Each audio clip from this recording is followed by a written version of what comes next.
أما بعد فأعوذ بالله من الشيطان الرجيم بسم الله الرحمن الرحيم الصلاة والسلام عليك يا رسول الله وعلى آلك وأصحابك يا حبيب الله الصلاة والسلام عليك يا نبي الله وعلى آلك وأصحابك يا نور الله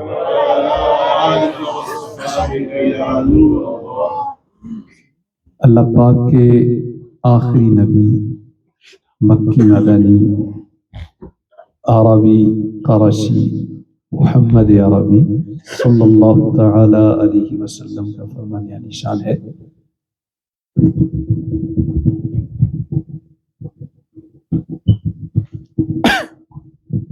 من صلی علی فی یوم 50 مرہ صافحته یوم القیامہ.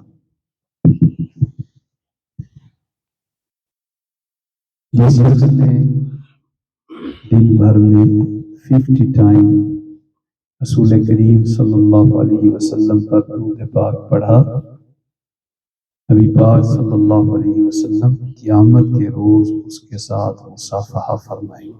سبحان اللہ. نیت فرما لیں کہ انشاءاللہ ہم نبی پاک صلی اللہ علیہ وسلم پر کثرت سے درود شریف پڑھ لیا کریں. اور حدیثوں کے اندر مختلف فگرز مینشن کیے گئے ہیں، جیسے 50 time, 10 time, 100 time, 1000 time, 80 time, 1 time. وہ بعض لوگ یہ کہتے ہیں کہ ہم بغیر گنے ہی پڑھیں گے، یہ بھی اچھی بات ہے، لیکن جو اسپیسیفک فگرز بیان کیے گئے ہیں جب تک ان کو کاؤنٹ کر کے نہیں پڑھا جائے گا تو وہ فضیلت کیسے حاصل؟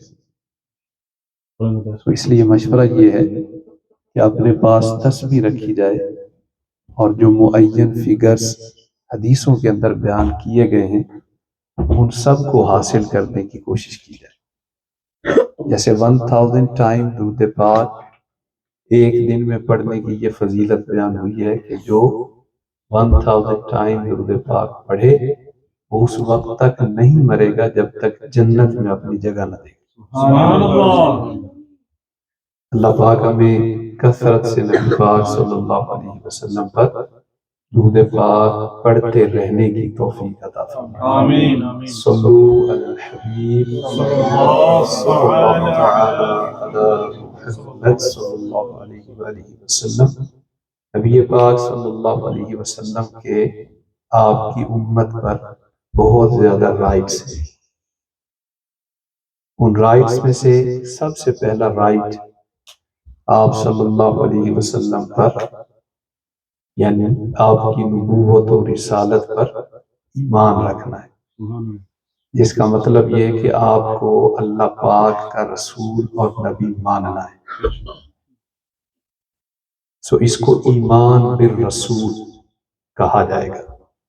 جیسے یہ عقیدہ رکھنا ضروری ہے کہ اللہ پاک ایک ہے، ایسے ہی یہ عقیدہ رکھنا بھی ضروری ہے کہ نبی پاک صلی اللہ علیہ وسلم اللہ پاک کے رسول اور آخری نبی. نبی کریم صلی اللہ علیہ وآلہ وسلم کا ایک حق آپ کی امت پر آپ کی اتباع کرنا ہے، فالو ٹو رسول پاک صلی اللہ علیہ وآلہ وسلم کی اقتداء کرنا، اتباع کرنا، حضور کو فالو کرنا، یہ آپ کی امت پر رائٹ ہے. سو میرے تمام اسلامی بھائی جو یہاں موجود ہیں یہ پلیز غور فرمائیں کہ ہم زندگی کے ہر معاملے میں کیا نبی پاک صلی اللہ علیہ وسلم کو فالو کر رہے ہیں. اگر خدا نخواستہ کوئی کمی ہے تو اس کو دور کیا جائے، کیونکہ انسان کو اعمال کی مہلت موت آنے تک ہے. جب کسی کی موت واقع ہو جائے گی پھر اس کو عمل کا موقع نہیں دیا جائے گا. تو نبی پاک صلی اللہ علیہ وسلم کو فالو کیجیے، حضور علیہ السلام کے اسوہ حسنہ کو اپنے اوپر نافذ کیجیے. کاش کہ ہمارا چلنا، اٹھنا، بیٹھنا، بولنا، سونا، جاگنا، کھانا، پینا، رہنا، سہنا، ہر کام نبی پاک صلی اللہ علیہ وسلم کی اقتداء اور اتباع کے مطابق ہو جائے. کچھ ایسا گم ہو جاؤں میں تیری ذات عالی میں، جو کوئی مجھے دیکھ لے اسے تیرا دیدار ہو. تو نبی پاک صلی اللہ علیہ وسلم کی سنتوں کا چلتا پھرتا نمونہ بن جانے کی کوشش کی. جیسے نماز پڑھنا فرض ہے، تو نبی پاک صلی اللہ علیہ وآلہ وسلم کی جب ہم اقتداء کریں، حضور کی اتباع کریں، تو یہ پاسبل نہیں ہے کہ اقتداء و اتباع کرنے والا نماز قضا کرتا پھر. سو نماز کی پابندی کیجیے، زکوٰۃ ادا کیجیے، آپ پر فرض ہے تو حج کیجیے، رمضان شریف کا مہینہ نصیب ہوتا ہے تو اس کے سارے روزے رکھیے. اور جو عاشقان رسول یہاں بڑی عمر کے موجود ہیں، چھوٹے بچوں سے بھی عرض ہے لیکن بالخصوص بڑی لوگ، عمر کے لوگ، کہ جن کی داڑھی شریف کے حوالے سے کوئی کمی ہے اس کو دور کر لیا جائے. تو کاش کہ کبھی ہم میلاد شریف ایسے بھی منائیں، یعنی لوگ اپنے گھروں کو جھنڈوں سے سجا کے میلاد مناتے ہیں. ماشاءاللہ ہمارے خلیل بھائی نے بھی سجایا ہوا ہے، اللہ پاک ان کے گھر کو سجا ہی رکھے. اور گھر سجانے کی برکت سے اللہ پاک ہماری آخرت بھی سجا دے، ہماری قبر بھی سجا دے، ہمارے دلوں کو بھی عشق رسول سے سجا دے. سو جھنڈوں کو لگا کے گھر سجایا جاتا ہے، تو کاش یہاں پر کوئی میلاد شریف اس انداز سے منا دیا جائے کہ داڑھی شریف چہرے پہ سجا کے میلاد شریف کی خوشیاں منائی جائیں. اور جس کی داڑھی حد شرع سے اگر کم ہے تو اس کو پورا کرنا ہے. تو بعض دفعہ اس حوالے سے کہنے کی وجہ سے سامنے والے میں ضد بھی پیدا ہو جاتی. تو پلیز یہ کہ میرا آپ کا اپنا بنایا ہوا مسئلہ نہیں ہے کہ داڑھی رکھنا. یہ اللہ کے پیارے حبیب کا فرمان ہے، اعفوا اللحیٰ وقصروا الشوارب وخالفوا المشرکین. داڑھیاں بڑھاؤ، مونچھیں گھٹاؤ اور مشرکوں کی مخالفت کرو. اور نبی پاک صلی اللہ علیہ وسلم کے بہت سارے فرامین ہیں جن میں داڑھی شریف کے حوالے سے بہت زیادہ تاکید ملتی ہے. اللہ کے کوئی نبی ایسے نہیں جو داڑھی والے ہیں، ہر نبی داڑھی والے ہیں. اور اللہ کے ولی داڑھی والے، ہمارے غوث پاک داڑھی والے. جن لوگوں نے ہمارے خطہ پاک و ہند میں اسلام پھیلایا وہ سارے داڑھی والے ہیں. اور سیدنا داتا گنج بخش اجمیری داڑھی والے تھے. خواجہ خواجگان معین الدین غریب نواز چشتی اجمیری داڑھی والے تھے. جن لوگوں نے اسلام کا دفاع کیا ہے، ہمارے امام اہل سنت اعلیٰ حضرت مولانا شاہ احمد رضا خان رحمۃ اللہ علیہ داڑھی والے. تو بعض لوگ یہ کہتے ہیں کہ اسلام میں داڑھی ہے، داڑھی میں تو اسلام نہیں. تو چلے آپ کے پہلے قول کا اعتبار کر لیتے ہیں. جب آپ یہ مان رہے ہیں کہ اسلام میں کیا ہے تو اس پہ عمل کر لینا. پھر داڑھی میں اسلام نہیں، اس بات سے اگر کہ ہمیں اتفاق نہیں، کیونکہ یہ اسلام کی ایک ضروری چیز ہے. اگر یہ کر لیں گے تو بہت ساری اور نیک کام آپ کے لیے کرنا آسان ہو جائے گا. لیکن اتنا تو آپ بھی مان رہے ہیں کہ اسلام میں داڑھی ہے، اسلام میں داڑھی ہے، اس کو رکھ لینے کی کوشش کی جائے. نبی پاک صلی اللہ علیہ وسلم کے امت پر جو حقوق بیان کیے گئے ہیں ان میں سے ایک حق نبی کریم صلی اللہ علیہ وسلم سے محبت کرنا ہے، اور حضور سے محبت کرنا واجب ہے. نبی پاک صلی اللہ علیہ وسلم خود فرماتے ہیں لا یؤمن احدکم حتی یحب لا یؤمن احدکم حتی اکون احب الیہ من والدہ وولدہ والناس اجمعین. کہ تم میں سے کوئی اس وقت تک کامل ایمان والا نہیں ہو سکتا جب تک میں اس کو اس کے ماں باپ اولاد اور سارے لوگوں سے زیادہ پیارا نہ ہوں۔ سو محبت کی دو قسمیں ہوتی ہیں، ایک محبت اختیاری ہوتی ہے اور دوسری غیر اختیاری۔ جیسے کسی کو اپنے بچے سے محبت ہے تو بچے سے جو محبت ہے اس میں بندے کا اختیار نہیں ہوتا، وہ غیر اختیاری ہوتی ہے۔ بندہ اپنے اختیار سے اپنی اولاد سے محبت کرے یہ بے اختیار ہوتی ہے۔ سو شریعت نے جس محبت کا مکلف کیا ہے وہ اگرچہ اختیاری ہے، لیکن عشاق رسول کا پھر بھی جذبہ یہ کہ حضور سے بھی محبت بے اختیاری ہونی چاہیے، اور حق یہ ہے کہ ان کو اتنا چاہا جائے، ان سے اتنی محبت کی جائے کہ جتنی محبت اللہ پاک کی مخلوق میں کسی سے نہ ہو۔ اور حق یہ ہے کہ آپ کو اپنے آپ سے زیادہ چاہا جائے، جتنی ایک انسان کو اپنی ذات سے محبت ہے اس سے بھی کہیں زیادہ اللہ پاک کے پیارے حبیب صلی اللہ علیہ وسلم سے محبت ہونی چاہیے۔ اور میں آپ کو ایک ذہن دینے کی کوشش کر رہا ہوں کہ کبھی کبھی غور کیا کریں، سوچیں کہ اگر ہم نبی کریم صلی اللہ علیہ وآلہ وسلم کے زمانہ مبارک میں ہوتے اور ہمیں حضور کی خدمت کرنے کا موقع مل جاتا، کاش کہ ایسا کبھی ہوتا کہ جب نبی پاک صلی اللہ علیہ وآلہ وسلم کے گھر مبارک میں کئی دن تک چولہا نہیں جل رہا ہے اور ہمارے پاس ہمیں یہ سعادت مل جاتی کہ ہم کھانا لے کر حضور کی بارگاہ میں حاضر ہو جاتے۔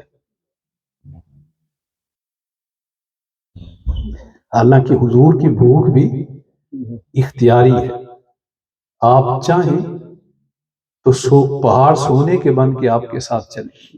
حضور خود فرماتے ہیں لو شئت لسارت الجبال معی ذہبا، اگر میں چاہوں تو یہ پہاڑ سونے کے بن کر میرے ساتھ چلے۔ اور آپ فرماتے ہیں اعطیت مفاتیح خزائن الارض، مجھے زمین کے خزانوں کی چابیاں دے دی گئی، کنجیاں اپنے خزانوں کی خدا نے دی تمہیں، جس کو چاہو جتنا دو مالک و مختار۔ لیکن اس کے باوجود حضور نے بھوک کو اختیار کیا، فاقہ مستوں کو شکم سیر کیا اور آپ فاقے میں قناعت کر لی۔ کل جہاں مل اور جو کی روٹی غذا، اس شکم کی قناعت پہ لاکھوں سلام، اس شکم کی قناعت پہ لاکھوں سلام، اس شکم کی قناعت پہ لاکھوں سلام۔ دو جہان کے خزانے دیے ہاتھ میں خدا نے، تیرا کام ہے لٹانا مدنی مدینے والے۔ ایسے موقع پر کاش کہ جب کاشان نبوت میں در اقدس میں کئی دن تک چولہا نہیں جل رہا، تو کاش ایسے موقع پر کھانا لے کے پیش کرنے کی سعادت حاصل ہو جاتی۔ اور سوچا کریں، کبھی کبھی اس پہ غور کریں کہ نبی پاک صلی اللہ علیہ وسلم نے جن جنگوں میں شرکت کی، کاش کہ اس موقع پر ہم موجود ہوتے، کاش تو نبی پاک صلی اللہ علیہ وسلم کے دفاع میں اپنی جان قربان کر دیتے۔ بہتر ہے موت فرقت طیبہ سے بالیقین، مر جاتا کاش آتا مدینے کی خاک پر۔ نجم کی یا خدا آرزو ہے یہی، عاشق زار کی آبرو ہے یہی، موت کے وقت سر ان کے قدموں میں ہو، دید ہوتی رہے دم نکلتا رہے۔ کاش اس طرح کی کوئی کیفیت ہمیں نصیب ہو جاتی، لیکن ظاہر ہے یہ امپاسبل ہے، اب ایسا نہیں ہو سکتا۔ لیکن اگر کوئی اس پہ سوچے سچے دل سے، اپنی یہ سوچ رکھے، تو انشاءاللہ اس کو یہ نیت رکھنے کا، سوچ رکھنے کا اللہ کی رحمت سے ثواب ضرور ملے گا، اور کیا پتہ یہی عمل اس کی بخشش کا ذریعہ بنے۔ سو نبی پاک صلی اللہ علیہ وآلہ وسلم سے محبت یہ ایمان کی شرط اول ہے۔ حضور سے اپنے آپ سے زیادہ محبت کرے کہ اللہ پاک قرآن پاک میں فرماتا ہے النبی اولا بالمؤمنین من انفسہم، نبی مومنوں سے ان کی جانوں سے زیادہ ان پر حق رکھتے ہیں۔ تو ایک اس آیت کریمہ کا یہ مطلب بھی ہے کہ نبی مومنوں سے جتنا ایک مومن کو اس کی اپنی جان پہ رائٹ ہے، اختیار ہے، اس سے زیادہ اختیار اس کی جان پر نبی پاک صلی اللہ علیہ وآلہ وسلم، حضور کو اپنے آپ سے زیادہ چاہا جائے، محبت کی جائے، بے لوث محبت کی جائے۔ اور حضور اکرم صلی اللہ علیہ وسلم سے محبت کی بہت ساری نشانیاں ہیں۔ ابھی جو آپ میرے پاس ایک بک دیکھ رہے ہیں، اس میں ٹاپک کی اس چیپٹر کا فصل فی علامات محبتہ صلی اللہ علیہ وسلم، نبی پاک صلی اللہ علیہ وسلم سے محبت کی علامات، نشانیاں۔ تو یہ کافی طویل چیزیں، لیکن نبی کریم صلی اللہ علیہ وآلہ وسلم سے صحابہ کرام نے کیسی محبت کی، سو ایک واقعہ آپ کو بیان کے آخر میں سنایا جا رہا ہے۔ جنگ احد میں ایک انصاری صحابیہ تھی، تو ان انصاری صحابیہ کے والد اس جنگ میں شہید ہو گئے۔ تو مدینہ شریف سے آپ کو پتہ ہے، جس نے بھی احد شریف کی زیارت کی ہوئی ہے، تو میدان احد مدینہ المنورہ سے تقریباً 3 میل کے فاصلے پر ہے۔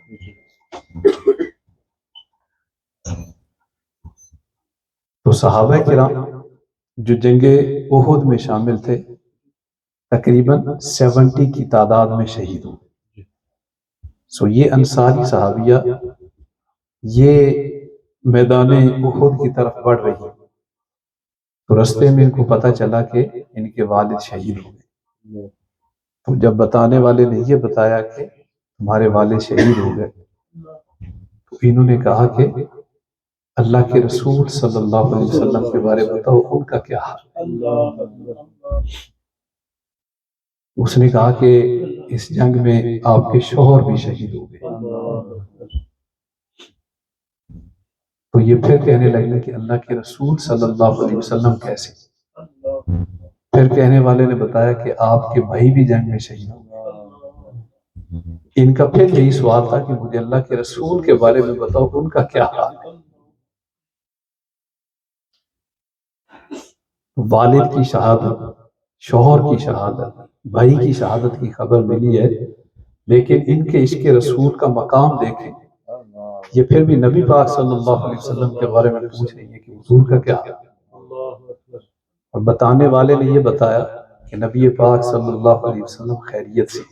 تو انہوں نے ارشاد فرمایا کہ مجھے اس وقت تک سکون نہیں ہوگا جب تک میں اپنی آنکھوں سے اللہ کے پیارے حبیب صلی اللہ علیہ وسلم کو دیکھ لوں۔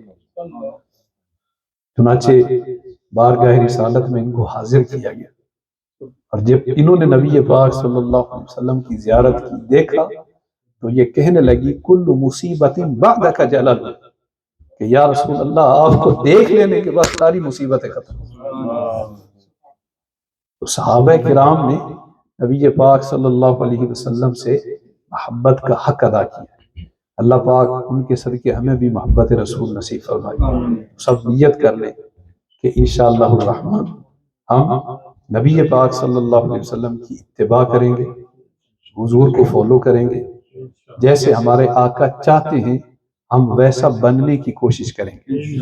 اور ہمارے اس کردار کا، اس کریکٹر کا ایک حصہ یہ ہے کہ ہماری کبھی نماز قضا نہیں ہونی چاہیے۔ سب بھائی نیت کریں کہ انشاءاللہ نماز کی پابندی کرتے رہیں گے، زکوٰۃ فرض ہوئی تو ادا کریں گے، حج فرض ہوا تو کریں گے، رمضان شریف کا مہینہ نصیب ہوا تو انشاءاللہ اس کے سارے روزے رکھیں گے۔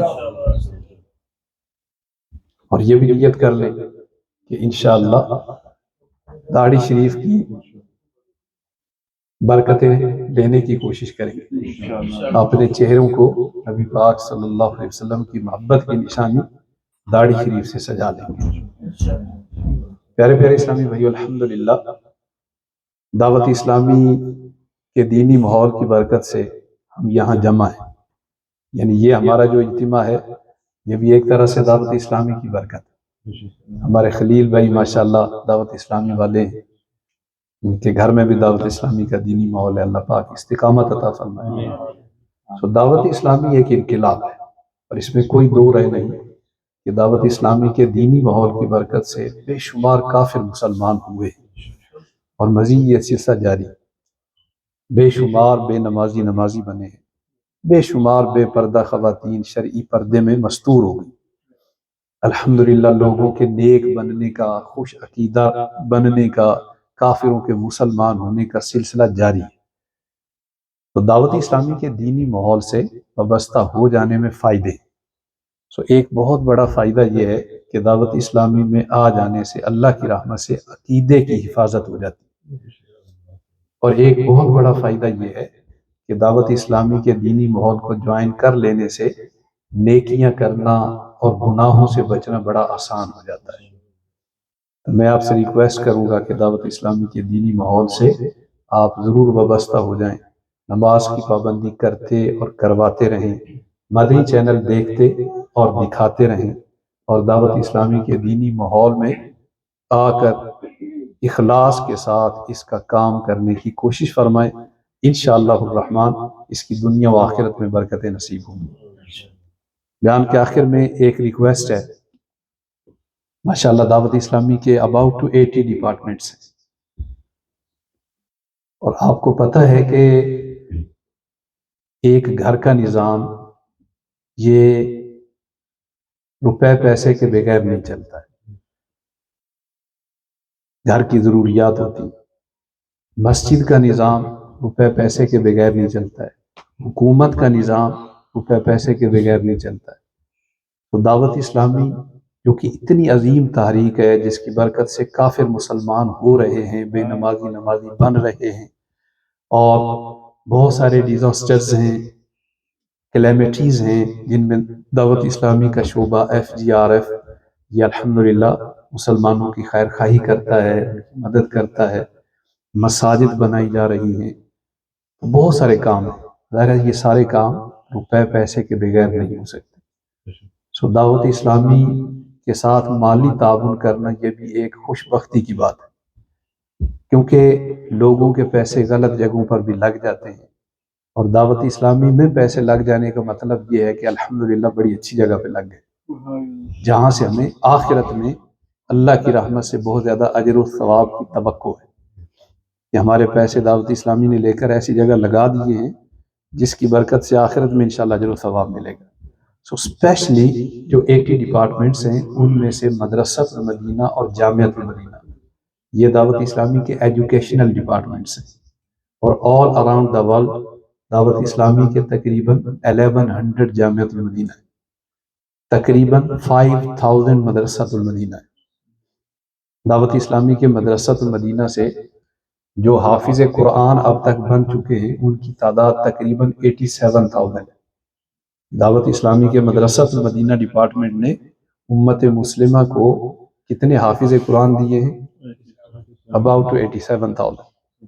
جامعۃ المدینہ سے تقریباً 13,000 علماء کرام دستار فضیلت پا چکے ہیں، فارغ التحصیل ہو چکے ہیں۔ امت مسلمہ کو دعوت اسلامی نے جامعۃ المدینہ کے ذریعے 13,000 علماء بھی دیے، اور مزید یہ سلسلہ جاری ہے۔ آپ کے بہت قریب ماشاءاللہ بریڈ فورڈ میں جامعۃ المدینہ ہے، اور بریڈ فورڈ میں ویسے جامعۃ المدینہ فل ٹائم پارٹ ٹائم جامعۃ المدینہ فار گرلز یہ بھی قائم ہے، یہ آپ کے علاقے کی خوش قسمتی۔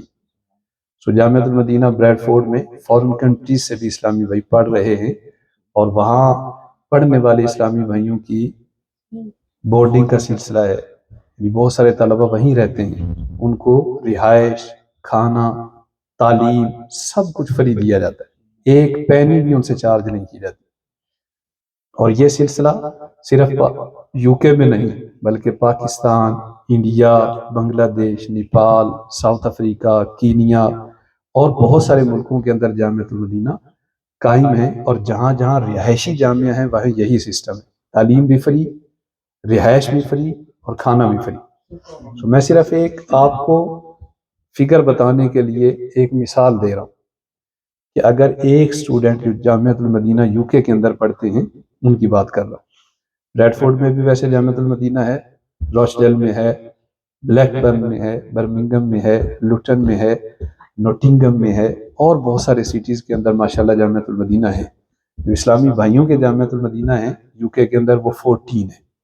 پہلا یہاں جامعۃ المدینہ 2011 میں بنا تھا، ماشاءاللہ تقریباً 11 سال کے اندر 14 جامعۃ المدینہ اسلامی بھائیوں کے ہو چکے ہیں، اسلامی بہنوں کے اس کے علاوہ ہیں۔ اگر اسلامی بھائیوں کے جامعۃ المدینہ کے ایک سٹوڈنٹ کا ایک دن کا خرچہ، جس میں کھانا بھی ہے، یوٹیلیٹی بلز ہیں، رہائش ہے، ٹیچنگ ہے وغیرہ، یہ 10 پاؤنڈ بھی ہو، اور ہمارے پاس بالفرض 300 اسٹوڈنٹس ہوں، جبکہ ماشاءاللہ students full time part time ملا کے اس سے زیادہ ہی 300 اسٹوڈنٹس ہوں، تو ایک دن کا ایک اسٹوڈنٹ کا خرچہ 10 پاؤنڈ ہو، تو ایک دن کا ٹوٹل خرچہ 300 بندوں کا کتنا بن جائے گا؟